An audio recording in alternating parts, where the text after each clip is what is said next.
What up, y'all? DCFAYGOGUY. Welcome back to What's Happening Now. Our look at the underground happenings. It's been a while. It's been a month since the last one I did. I had told you guys in the last one I was going to take some time to do some reviews, things like that. So that is what I did. I feel like this is a really good time, though, to do one because there's been some things that have been teased. And I wanted to really kind of wait until after Juggalo Day to do this, to make sure things weren't going to happen at Juggalo weekend. And, I'm filming this on the 16th of February, so Juggalo Day wrapped up yesterday. And, of course, there was, the thing that I was waiting for didn't happen. We will get to that. We will get to that. I am not sure yet what I'm going to title this because there's a few things I'm going to talk about in this. But let's just jump right the fuck into it, starting off with a legend, the legend, underground legend, Low Key. On Valentine's Day, leading up to Valentine's Day, rather, he had talked about he had, like I said, surprise for us. I think it was Thursday the 13th where he had put a post saying that he had something special planned for Friday. Really kind of leading into that, honestly, actually, before that even, is back, I want to say the beginning of February, maybe the tail end of January, both Loke and Batty Bat changed their profile pictures. And Loke's is like a really crazy, cool looking one. You can see his eyes. You can see one of his eyes. I guess you can kind of really see the other one, but you really see his eyes through the mask very dominantly. This looks like an entity mask. Really badass. He immediately just made me think of Portraits of Horror. And, just definitely gave hints that Loke has something fucking wicked coming. But then equally, Batty Bat also changed her profile picture. And it's so graceful looking and very, angelic looking. But when you go to their actual, when they changed their profile pictures, they added little captions. Loke says, "This is the world you prayed would love you." And Batty Bat says, "This is the world you prayed for come true." And when I saw this, immediately I made a call back to the poll that Loke put out back in April, I believe it was, of 2024. Basically where he wanted fans to vote on what they wanted to hear from him musically. And I took that immediately as these are all ideas he has cooking. He wants to know where we want us to direct that, where we want that energy directed, right?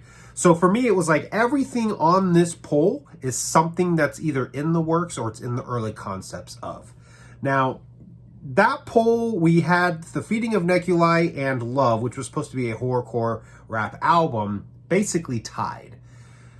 Fast forward to the summer of 2024, and we ended up getting Fraggle Swag 2, which, it got a lot of votes, but it didn't get a lot of votes. It only got 2% of the votes. I don't know why I said it got a lot of votes. It did not get a lot of votes. I was absolutely wrong in that statement. It only got 2% of the votes. It did not get a lot at all.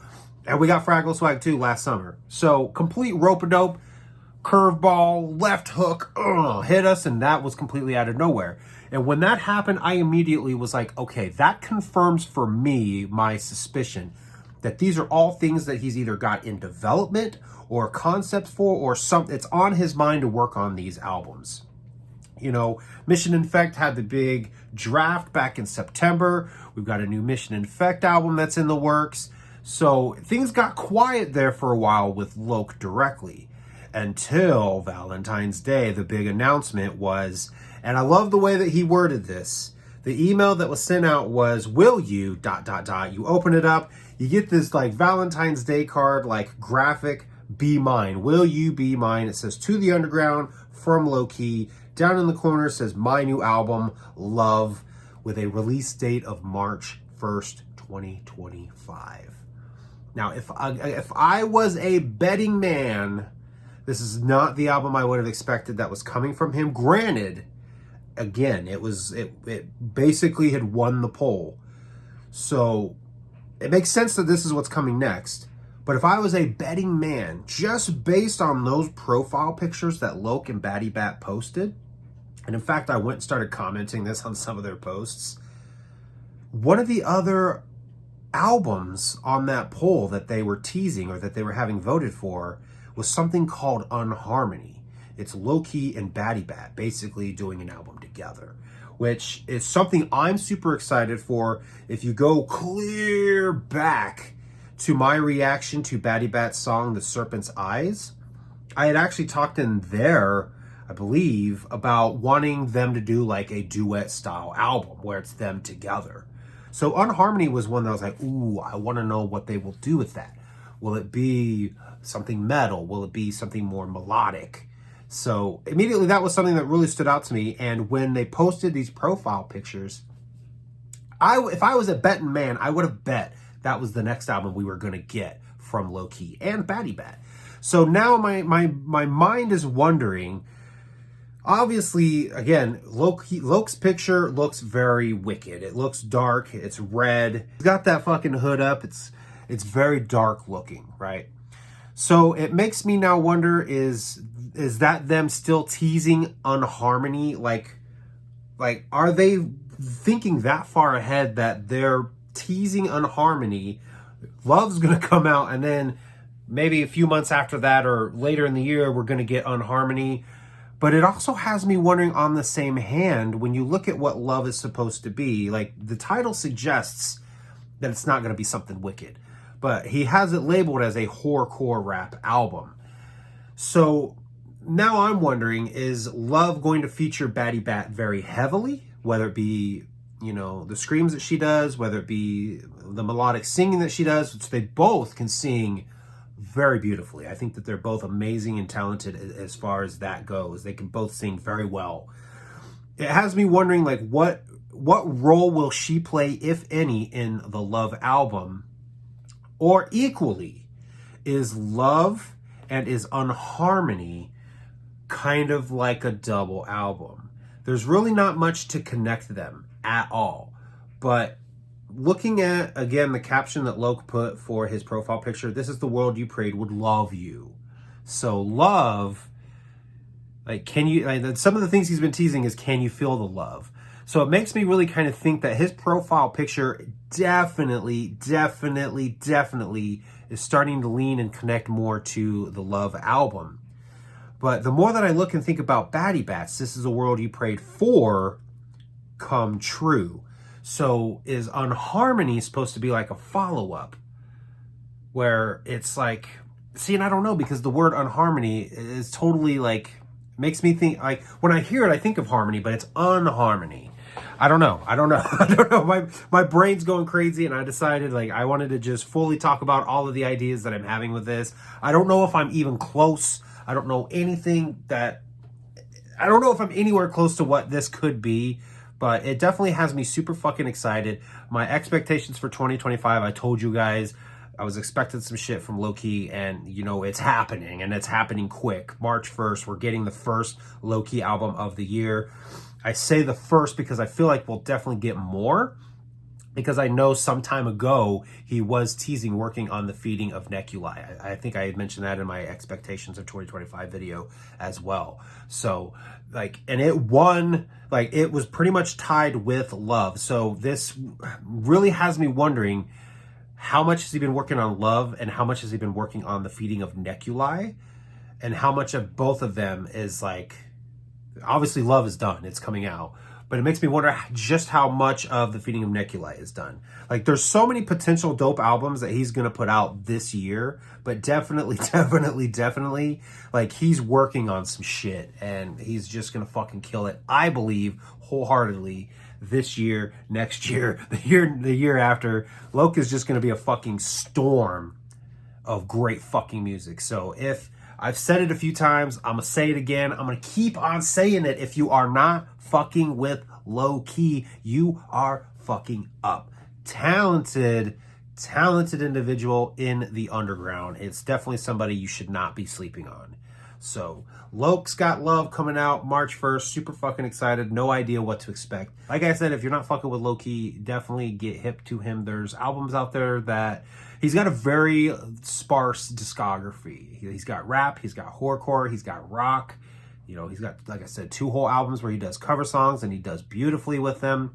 So there's definitely a lot to go dive into, and Honestly, if you're curious but not sure where to start, you can comment down below, or you can message me on Facebook. You can message me on Instagram. If you're in my Discord server, you can tag me. Like because basically I can't tell you what to check out until I know what you particularly like. But more than likely what you like, Loka's probably done something like that. He's very multi-talented in that way. So Loki, gonna fucking kill it. Just saying it right now. He's gonna be easily in my top artists of 2025 with top albums. I'm calling that right now. And I did that last year, and he was there, baby. He was there.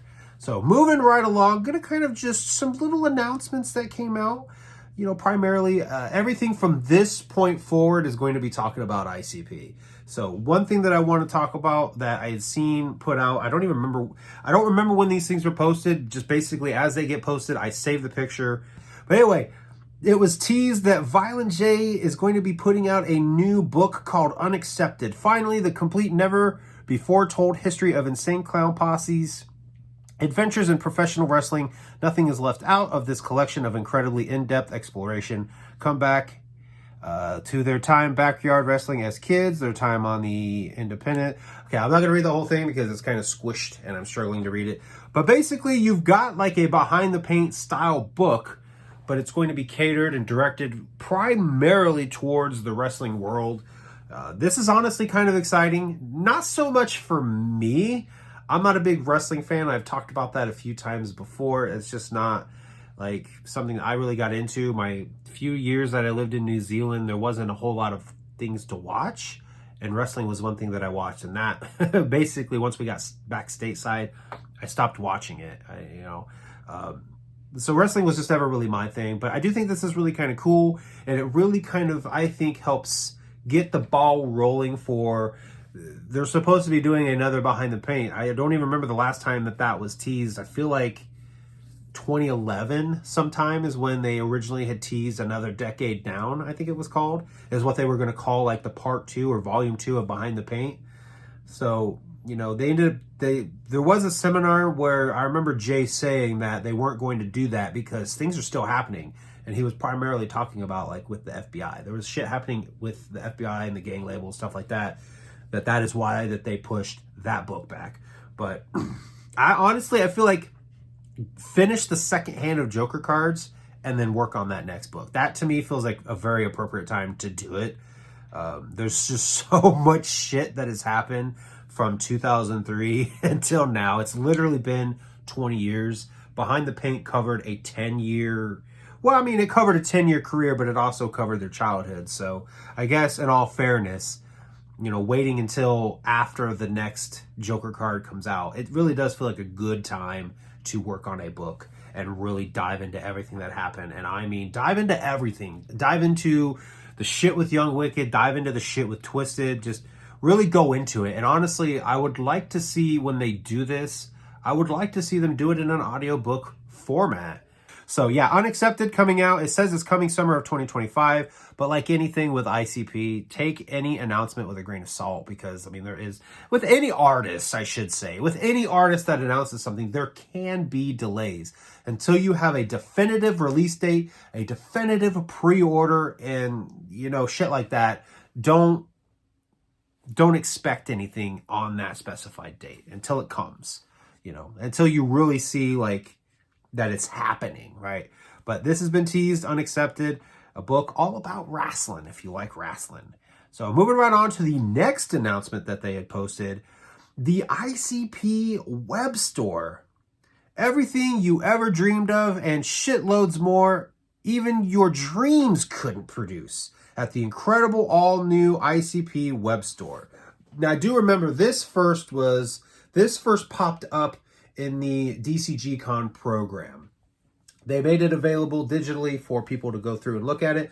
That was the first thing I did, was to go see like what kind of announcements they were going to put in there, because they typically do that with the gathering. And I saw that, I shared it, and you know, then Faygo Lover started making posts about it. They're doing a full new website, a full new store, but it's titled shop.insaneclownposse.com. So it's more kind of built into their website. And I had seen some people talking about like, damn, they're going to have 3 fucking web stores now. And I started immediately asking, like, what is this going to mean for Psychopathic merch? And what could this possibly mean for Psychopathic Vault? I honestly believe Psychopathic Vault will continue on as is. For those that don't know, it started off as an eBay page. All of their tour leftovers or exclusives that they had from different shows would get sold on that eBay page, and they just kind of converted it into an actual website, to cut out the middleman of eBay and started selling stuff on their own website. It, in my opinion, is what Hatchet Gear is. It's what Hatchet Gear used to be. To me, Hatchet Gear went away for a little bit, and then it came back as Psychopathic Vault, minus the fact that, it doesn't have a lot of brand new merchandise. Every so often I will see them do that. They will put new merch out on that versus Psychopathic merch, which Psychopathic merch was originally what replaced Hatchet Gear. If you go back and you watch the interview Faygo Lovers did, the tell-all interview where they talked about Twisted, Young Wicked, the whole beef, they also talked in there about having an on-demand website for ordering merch. And it was going to be more of a, you would order it and they would never run out of sizes, because they used to have to get like 5 extra larges, 5 2XLs, 5, you know what I mean? And that was how they always sold shit. They kept it in a warehouse. And Psychopathic merch was basically supposed to get rid of that issue, because everything was going to be kind of order on demand, which you kind of have that a lot now with a lot of websites. Like, what's the one? Teespring is one. A lot of these merch sites that content creators on YouTube and Twitch use. Shaggy and the Creep have their own web store. The Shaggy Show has its own web store now. Through Shopify. And I believe that is kind of the direction they're trying to go now for their own merch, is build it in like that. And I think that's because Psychopathic merch didn't really fulfill that in that way. Like, Psychopathic merch, to me, as a website, really kind of missed the fucking point pretty goddamn quick. Because I remember they would have things up on there and they would sell out of it. And it's like, wait a minute. I thought that wasn't supposed to be an issue anymore. Like, I should be able to go on there and want a 4X shirt and then still have some in stock. To me, it was like that was their way of, you click, you order it, they make it, and then they ship it. Was how that was supposed to be. So I really think that the ICP web store is going to replace Psychopathic merch, and I think Psychopathic merch is going to end. One of the places that I asked about what is going to become of Psychopathic merch was on Reddit. Pepsi Man, he's always on there posting things. And he had posted about this as well, and I put that in there, and he had said that their contract ended in January with Psychopathic, or with Merch Now, rather. So I don't know if that's true or not. I don't have any reason to doubt Pepsi Man, but that to me makes the most sense. Their contract ended with Psychopathic merch, and they're going this route now. Or maybe they just decided to end the contract themselves, because I don't think it's like 2017 was when they first announced that. And I want to say 2018 is when Psychopathic merch was officially up and running on its own feet. And then Hatch Gear subsequently later, ended. That's the way I remember it, but I've slept since then. So I'm very curious just how well the ICP web store will do, what all they will offer, what all they will have. Through some of the teasers that they have on the actual website when you go there now, it looks like they have they have the infamous Walmart shirt. If you guys don't remember that, the very first time that ICP had a shirt sold at Walmart, God, that was like back in 2014. They had the Riddle Box design. You can see that on like the banner. So I don't know if it's just their way of showing merch that they've had in the past, or if it's going to be specifically merch that they're going to sell. I'd seen some people pointing out also that some of the different things in that little banner are also things they have at Hot Topic. So, who knows? Maybe it's just their way of showing all the merch that they've had. But I'm very curious, like, what all they're going to have available. And I'm right there with a lot of people that say, like, just give us classic Joker card designs available on different items of merch. And that is so true. Like, I have, Carnival Carnage, Ringmaster, Riddle Box. I have every Joker card shirt of the first hand of Joker cards except for the Wraith. I have a Mighty Death Pop shirt. So, like, when it comes to getting all of the Joker cards on a shirt, I don't have them all, and it's kind of hard to find them. they did put out multiple designs back during the 30-year anniversary of ICP's career. You know, they did the whole 30 anniversary thing. But the thing I didn't like about that is there was that patch on the side that said 30 anniversary. And that to me was like, nah, I don't want that. I want just a black t-shirt with the Joker card on the front, the name of the Joker card on the back. That's it. And I just have not been able to fulfill like that collection of shirts. So I'm curious to see if that will finally be the case with this, if they'll have those available, have shirts available, have shorts available. Man, I would love to buy some fucking basketball shorts. I remember at one point in time, I want to say this was like 2007, maybe 2008. It was right when I had my first full-time job. I was like, they had basketball shorts at the time, but I also I wasn't making quite enough to go buy everything I wanted to buy. But I remember having this like goal of having full-on drip outfits where it was going to be a jersey, a shirt, and basketball shorts of each Joker card, and that's what I wanted, and potentially a hat.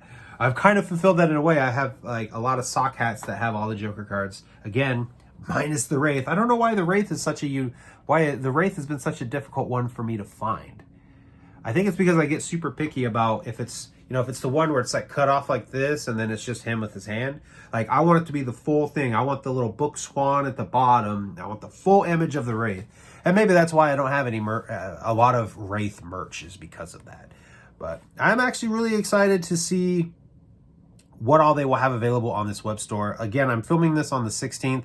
The website doesn't launch until Juggalo Day, the actual Juggalo Day, which is the 17th. So by the time that this comes out, the store will have launched, but as of me recording this, it has not. So I will be curiously going through and skimming and seeing what all that they offer.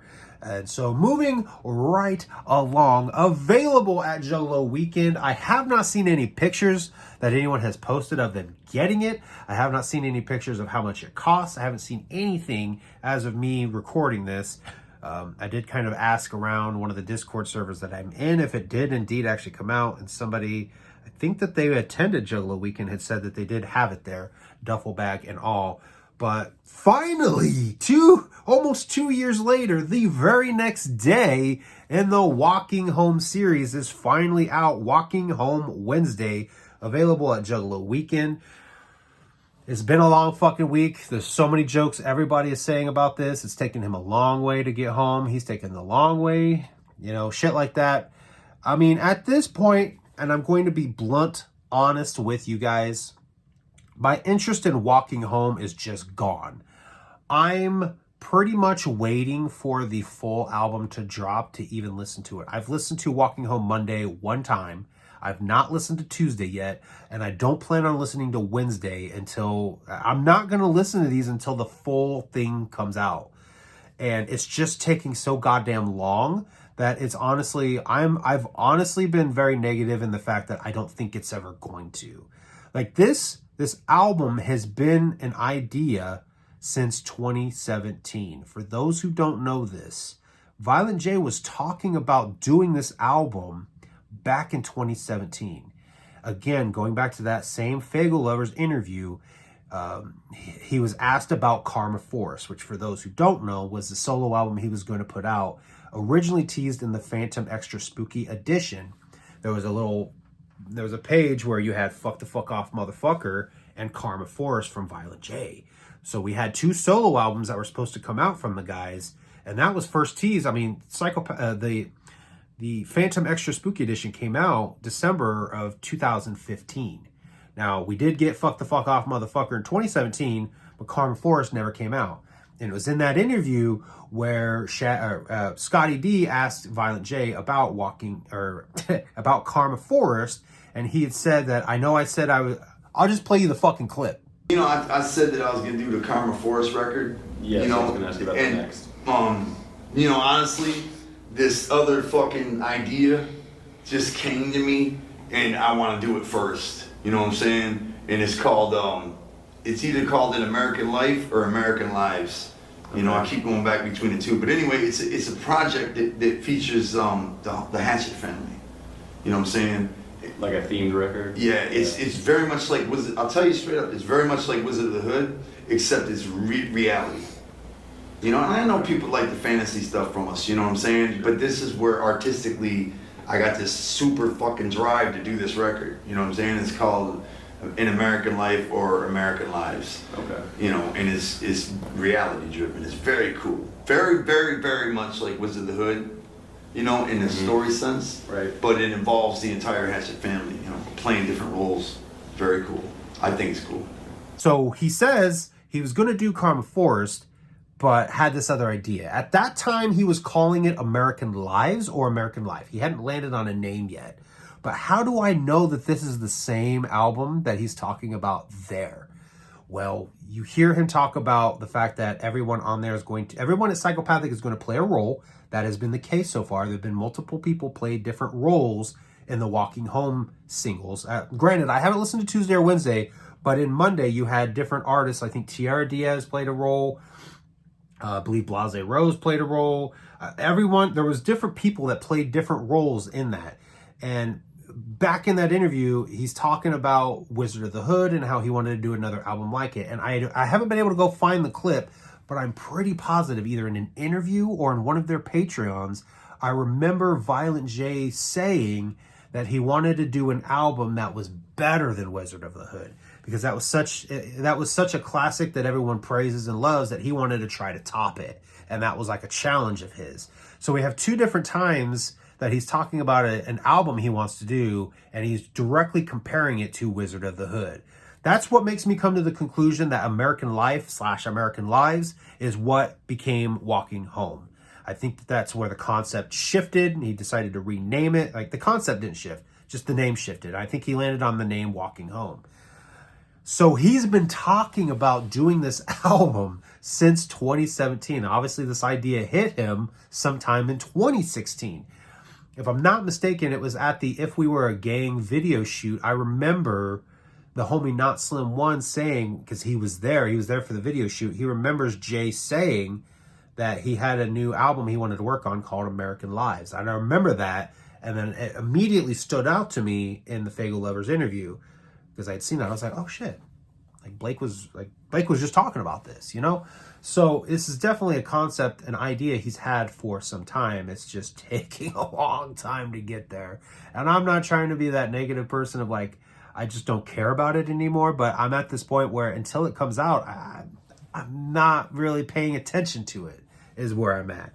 But Walking Home Wednesday, it came out at Juggalo Weekend. It included a limited edition CD, a comic book, a duffel bag, a pendant, and a bandana. And I had seen some people point out the fact that there is nothing else yet that has come out as far as the board game side of everything, but you also got to remember this is just Wednesday. There's still Thursday, there's still Friday, and then I believe the end of it is supposed to be called the weekend off or something like that, and that's supposed to be like Saturday and Sunday to fulfill the full week.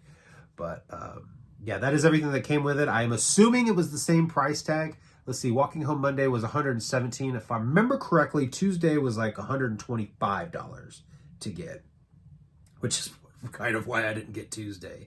But I did end up buying Monday. I have it actually, you can't see it, but it's actually chilling up here above me. So, yeah, I remember one of the original things that they had said about Walking Home is each single was going to come out with some kind of a bag, some kind of carrying device. You know, the backpack was Monday, the little like sling, I think it's a sling bag, was Tuesday. We got a duffel bag now for Wednesday. There's got to be a fanny pack at some point, right? Not gonna lie, the fanny pack would be pretty fucking sweet. So yeah, Walking Home Wednesday, it came. Like I said, I haven't seen any pictures of it, so if you have, well, I'm sure by the time this comes out, I'll have seen it. But yeah, moving right along, back to the topic of Joker cards. Shaggy had Violent J on The Shaggy Show, and one of the things that came up, one of the things that was asked, was about the 6th. Is it coming out at The Gathering? And Violent J says, I can reveal a lot, but I'm not going to. I can reveal one thing, and that is that we've started it, and that we've got 6 or 7 songs done. And he said that the time for all the revealing is coming. And that time is at The Gathering, because that's when it's coming out. And there's a lot of people really clinging on to him saying that it's coming out at The Gathering. And they're calling back to him saying that there's a new LP at the Gathering. And I didn't take it that way.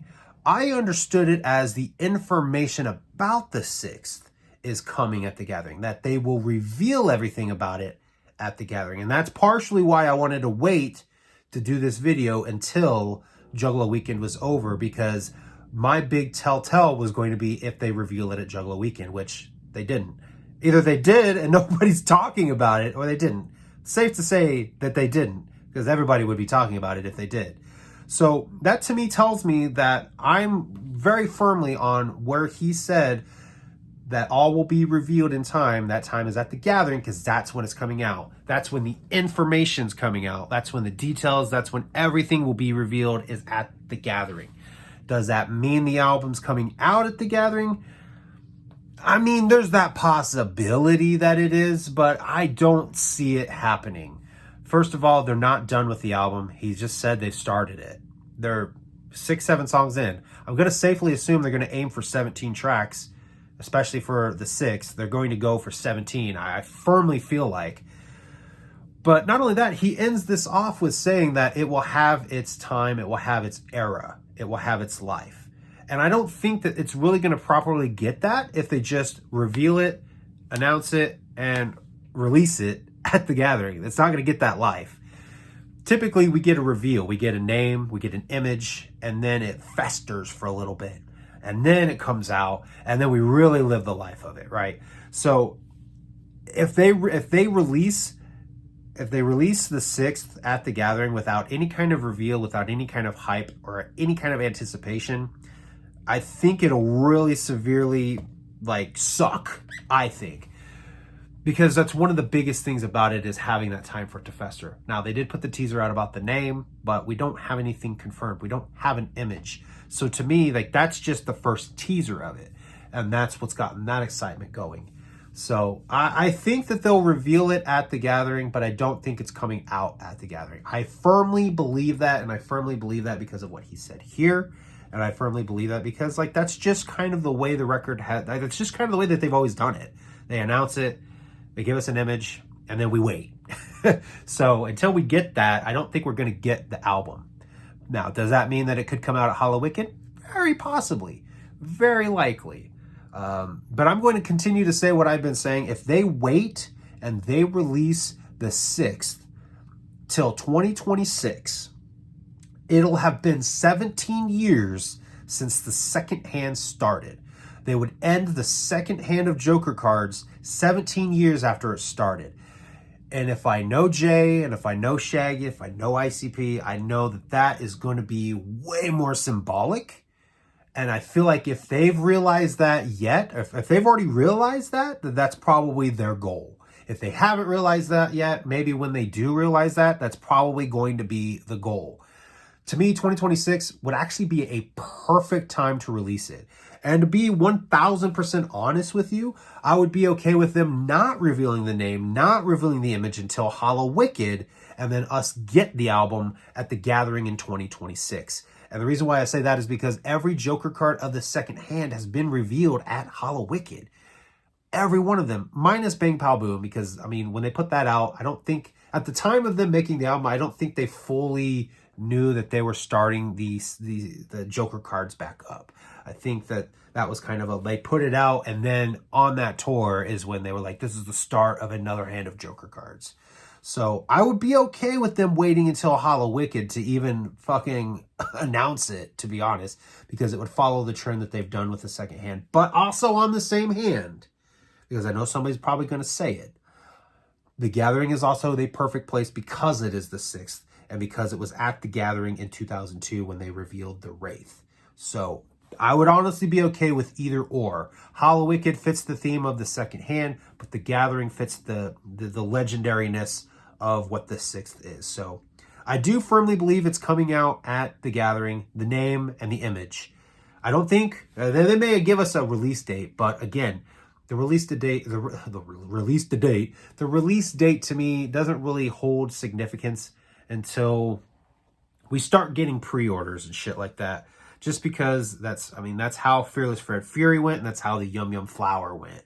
We got release dates, and they were blown by and missed. So yeah, don't give us a release date. Just give us a name, give us an image, and say, you know, this is the last Joker card of this hand. That to me would be all that I would need. So that's going to wrap it up for this edition of What's Happening Now. Something new that I want to start, though.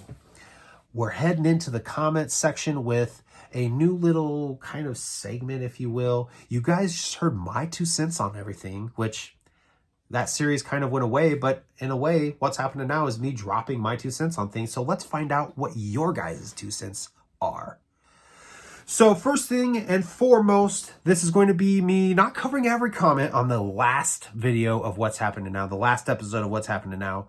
It's going to be me kind of replying to standout comments. And first and foremost, I'm going to take the super thanks that I got. The first one coming from Subnoise Soldier, I believe is what it's supposed to be. It says Solider, but I think maybe that was a fat finger and we got Soldier. Or we got Solider instead of Soldier. But Subnoise Soldier 8823 with a $2 super thanks says simply thanks, and I said thank you. Fist bump. We also have a super thanks from 66 Sam with a $5 super thanks that says glad you're feeling better, much clown love. And to that I also said thank you. Fist bump. Much clown love. I am feeling much better. At the time of my last episode of What's Happening Now, I had just gotten over having COVID. It's the first time I officially ever had it. Like, I've been sick and was like, oh, this has to be COVID. But it was the first time I ever officially tested positive for it. And, you know, that definitely hit me harder than most colds did. But yeah, I mean, I'm better. I'm doing good. So thank you for your concern. Now, jumping into the comments here, there was 2 comments that were made, and it was in regards to the Coal Chamber tour getting canceled. We had 2 different people here. We have Halloween All Year Entertainment, who said Twisted should just do their own tour instead. Same states, just different venues. And then we also have Rumple7 Mints, who says, I thought Twisted's label was killing it. I thought they were on their shit. Why can't they just do a tour of their own? Why do they have to glom onto Coal Chamber? And great points. And when the Coal Chamber tour, the Fiend with Friends tour was first canceled, I had the exact same thought. Like, why don't they just do the tour themselves? And honestly, I think I talked about it in that episode of What's Happening Now, where I felt like maybe Fear Factory then could become the headliners and do that tour. And to be completely honest, the more that I dove into it and thought about it, Twisted has Astronomicon going on right now that they're planning. Obviously, at that time, they were probably working on the My Bloody Valentine shows that just happened as well. Plus, I think they were also in the midst of trying to get things ready to have Welcome to Your Funeral come out. And again, just get the final touches probably on Astronomicon, I think is why they probably decided not to. I know nothing about booking a tour. I know nothing about booking a show.